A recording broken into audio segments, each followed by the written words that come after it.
At the time we were getting that revelation about apples and potatoes, there was a lot more going on. One of the things we were very challenged by was when it seemed God started asking questions of us in terms of what is church? And I particularly had always thought of church in very sociological terms. I'd thought about levels of church growth and the management that was needed at each stage and how to do things. And that had been great. People had come to Christ and God was worshipped. But the question really wasn't about the sociology or management of church. It was about the heart of the thing. And over a process, we came up with a definition. Church is 3 loves and 2 sacraments. 3 loves. Love God and express that somehow in worship. There are 1,000 ways available to worship God. Choose one. Do it. Love the world in which you live and find a way to be salt, light and leaven together. Might be evangelism, might be missions, might be politics, might be business, might be intercession, might be compassion, could be anything, but do it. And the last love was love one another. There's 59 one another commandments in the New Testament where we are told to do various things for and to one another. Do those. Build community. Again, no prescription on how, but do it. Baptize the new ones and celebrate Holy Communion together. And that became our very reductionist view of what church must be. The next thing the Lord asked us was, what's everything else? Apart from those 3 loves and 2 sacraments, and the answer we came to very quickly was, it's all negotiable. Whether you have and what you do with real estate, how you look after leadership, a whole range of things that people have doctrines about how important they are. We worked out, well, you've got to do everything, you've got to do it all, but how you go about it, there's a lot of scope.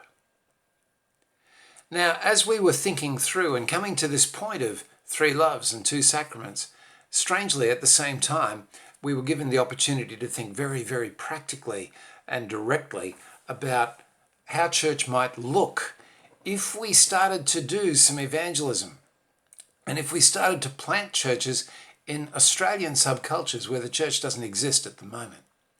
There were 4 that I remember very, very clearly.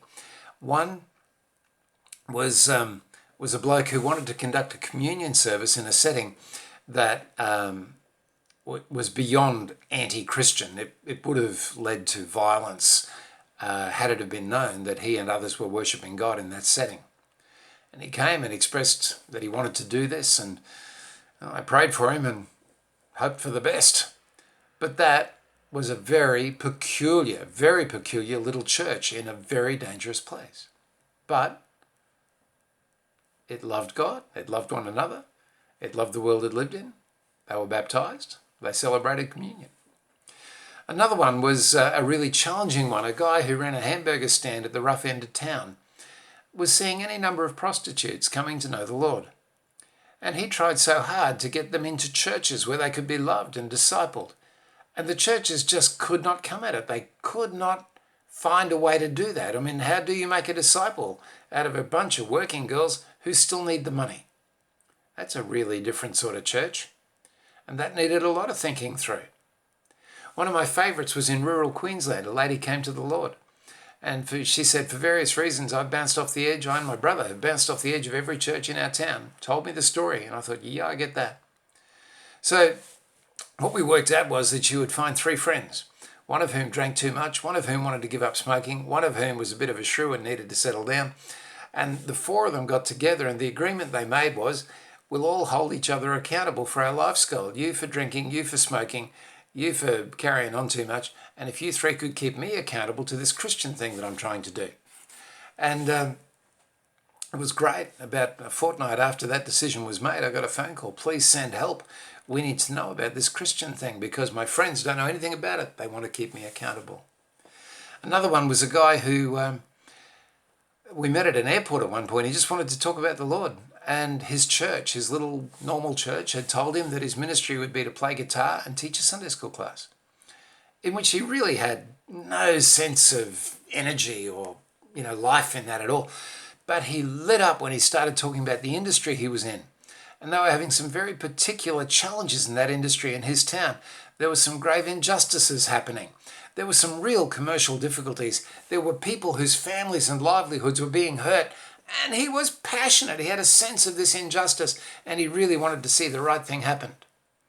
So we had to talk to him and said, well, why don't you invite these folks, the tradesmen in your industry, to get together and, to use biblical terms, to love one another. And why don't you tell them that you're praying for him and see where it goes?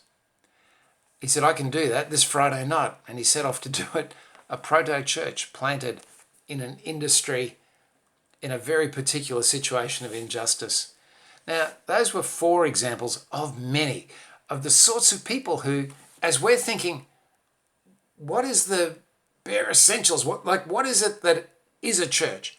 These sorts of people were coming to us. And since then, we still find ourselves with people coming in who, are in high dependency units of mental health wards, addicted in all sorts of really difficult places, who are telling their friends about Jesus, and their friends are believing them. And we have to work out, well, how do you be church in that part of the world? If you're here at Barak, it's a fair bet that you've got that same heart. So look, our mission is not to tell you how to do it in your cultural area, your subculture, your place. We don't know how to do that. You might. What we do know is how to pray for one another, how to think about church, how to try to keep each other out of known trouble zones, and how to keep this straight and mainstream and so that no one gets hurt. We're really having a big rethink about church. There are royal commissions that have put strictures on the way mainstream churches are run now. Makes it incredibly difficult. We need to come up with a whole new way of being church. Join us on the quest. Help us. It rests on evangelism. It rests on making it up as we go. And it rests on letting the people who are coming to Christ tell us what works for them. And we're so glad that you're part of the story.